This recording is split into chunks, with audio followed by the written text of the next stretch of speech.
Hi అండి. కొన్ని కేసులు చూసానండి. విచిత్రం ఏం తెలుసా? నిజంగా ఈ లోకం ఎక్కడ పోతుందో ఏమో అర్థం కావట్లేదండి. ఎవరి గురించి ఏమనుకోవాలో అర్థం కావట్లేదు. ఏంటి తెలుసా అండి? ఒక అబ్బాయి తన భార్యని మంచిగా చదివించి ఉన్నత స్థితిలోకి తీసుకొచ్చాడండి. ఆ! తీసుకొచ్చినప్పుడు ఆ! పిల్లలు కూడా ఉన్నారు. ఇద్దరు పిల్లలంటండి. ఆ వ్యక్తి అంత కష్టపడి భార్యను తను చదువుకోవాలని ఉంది అని అంటే అంత సపోర్టింగ్ చేసిన భర్తని అది మోసం చేసిందండి అది. భర్తని వదిలేసి తల్లిగారింటికి పోయి చిన్నగా స్టార్ట్ చేసింది ఎళ్ళడం. ఒక 2 డేస్ ఎళ్ళడం, 3 డేస్ ఎళ్ళడం అట్లా ఉండడం, రావడం, ఉండడం, పోవడం, రావడం అట్లా వెళ్ళడం, తల్లిగారింటికి ఎళ్ళడం, పోవడం, అత్తగారి అదే రావడం అట్లా చేసిందండి ఆ దొంగ ముండ. చూసాను ఒక వీడియో. చేసింది చిన్నగా ఇంట్లో గోల్డు అన్నీ ఎత్తుకొని పోయి తల్లిగారింట్లో పోయి చేరిందది. అది ఎంత రౌడీగుండదండి. దానికి పిల్లలు కూడా అవసరం లేదా? ఆడదయ్యుండి ఆ పని చేస్తదండి. ఎవరు చదివిపిస్తారండి ఈ కాలంలో మొగోళ్ళు? అంత మంచి మొగోళ్ళు ఎక్కడున్నారు? ఎందుకండి దేవుడు ఇలాంటి వాళ్ళకి ఇట్లాంటి వాళ్ళని ఇస్తారు? మంచి మంచి అమ్మాయిలకేమో అడ్డమైనోళ్ళని అంటగడతాడు. ఈ అడ్డమైన ముండలనేమో మంచి మంచి భర్తలను ఇస్తాడు. వీళ్ళ అదృష్టం ఏందండి నాకు అర్థం కాదు. మంచి పిల్లల జీవితాలు నాశనం అయిపోతున్నాయి. ఈ అడ్డమైన ముండలేమో ఇక్కడ ఎంజాయ్ చేస్తాయి. వేరొంతుడు కూడా ఎంజాయ్ చేస్తాయి. ఇది ఏందండి? ఇది ఎక్కడ న్యాయము? భగవంతుడు ఏంది ఈ కాలం ఇట్లా సృష్టించిండు? మంచి భర్తలకి మంచి భార్యలు దొరికిన భర్తలకేమో తెలివి లేదు ముండకొడుకులకి. నిజంగా చెప్తున్నా. అడ్డమైన భార్యలు దొరికిన వాళ్ళకేమో ఇట్లా అమాయకంగా ఉంటారు. ఏంటండి? ధైర్యం లేదా? తప్పు చేసినప్పుడు అడిగే ధైర్యం మీకు లేదా? నేను ఎత్తుగా కష్టపడి చదివిపించిన గాడిద ముండ ఒక్కొక్క మొగోడు ఇంట్లో 4 గోడల మధ్యల పని మనిషి కంటే హీనంగా చూస్తున్నారు. ఏ మొగోడు చూస్తాడే?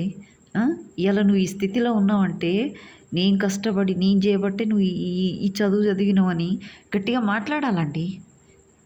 మగవాళ్ళు అలాంటి ఆడి దొరికినాయి అనుకో, మీలాంటి మగవాళ్ళు మీరు మంచి చేసేవాళ్ళు, మీరు నీ భార్యకి మంచిగా చదివించి తనకు కోరిక ఉంటే అన్ని విధాలుగా సౌకర్యంగా తనతో ప్రేమగా ఉన్నప్పుడు మీరెందుకు అడగకూడదు?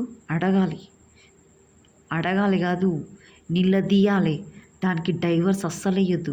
అది మీ జీవితం నాశనం చేసినట్టు ఇంకొకరి జీవితం నాశనం చేస్తుంది సార్. చెయ్యొద్దు. దానికి అస్సలెయ్యొద్దు. ఆ కోర్టు కూడా నేను చెప్తున్నాను. ఆ కోర్టు దానికి అనుకూలంగా కేసు చెప్పొద్దు సార్. తీర్పు చెప్పొద్దు మీరు. ఒక వ్యక్తి జీవితం నాశనం చేసిన వాళ్ళు అవుతారు.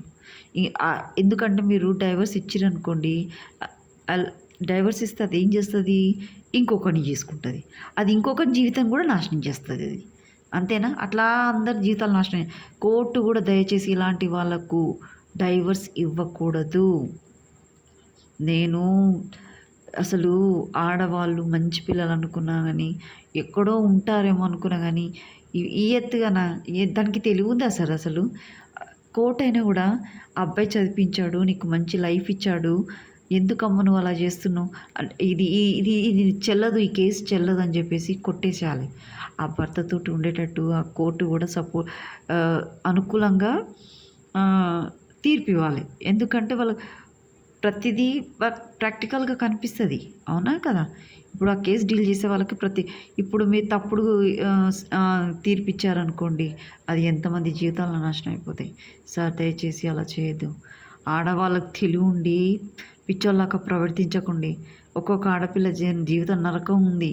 వాళ్ళని చూసి మీరు సంతోషపడండి. మంచి భర్తలు దొరికినప్పుడు, మీకు చదివించినప్పుడు, మీకు మంచి లైఫ్ ఇస్తున్నప్పుడు, మీతో స్పెండ్ చేస్తున్నప్పుడు, అంత ప్రేమగా ఉన్నప్పుడు ఆ అదృష్టాన్ని యూటిలైజ్ చేసుకోండమ్మా. కొంతమంది మగవాళ్ళు అయితే ఆడదాన్ని పట్టించుకోరు. వాళ్ళ ఎంజాయ్మెంట్ వాళ్ళు చూసుకుంటారు. దయచేసి పిచ్చికుట్ల పనులు చేయకండి. లైఫ్ని నాశనం చేసుకోకండి తల్లి. కానీ మోసం చేస్తే మాత్రం దాన్ని మాత్రం నువ్వు వదలొద్దు నాన్న.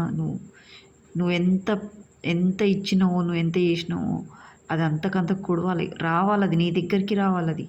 దాన్ని జాబ్ చేయనీయద్దు, ఏం బయటికెళ్ళనీయద్దు. ఎందుకంటే అది నీ మంచితనాన్ని అడ్వాంటేజ్ తీసుకుంది. దాన్ని ఇంట్లోనే ఉంచు. ఇంట్లోనే ఉంచు దాన్ని. బయటికెళ్ళనీయద్దు. ఎట్లా ఉండాలి, ఇంట్లో పిల్లలకు చేసి పెట్టాలి, నీకు చేసి పెట్టాలా, అది అసలు బయటికే వెళ్ళొద్దు. అలాంటి ఆడితే అసలు బయటికే వెళ్ళొద్దు నాన్న. నువ్వు ఇది ఇది ఒక ఆడపిల్లగా చెప్తున్నా నేను. ఒక ఒక తల్లిగా చెప్తున్నానుకో, ఒక చెల్లిగా చెప్తున్నానుకో, ఒక ఇక నీకు ఎలా అనుకుంటే అలా అనుకో నాన్న. దాన్ని మాత్రం వదిలే సమస్యే లేదు. ఆడవాళ్ళు జాగ్రత్త. ఇట్లాంటి అడ్వాంటేజ్ తీసుకున్నారనుకో సొసైటీ ఊరుకోదు. మీరు అనుకుంటున్నారేమో మమ్మల్ని సపోర్ట్ చేస్తారు. తప్పు చేస్తే ఆడవాళ్ళే ఊరుకోరు. అర్థమైందా? మీరు చేయబట్టి ఆడవాళ్ళ జీవితం నరకమవుతుంది. మీలాంటి వాళ్ళు చేయబట్టి. అర్థమైందా? ఖబర్దార్.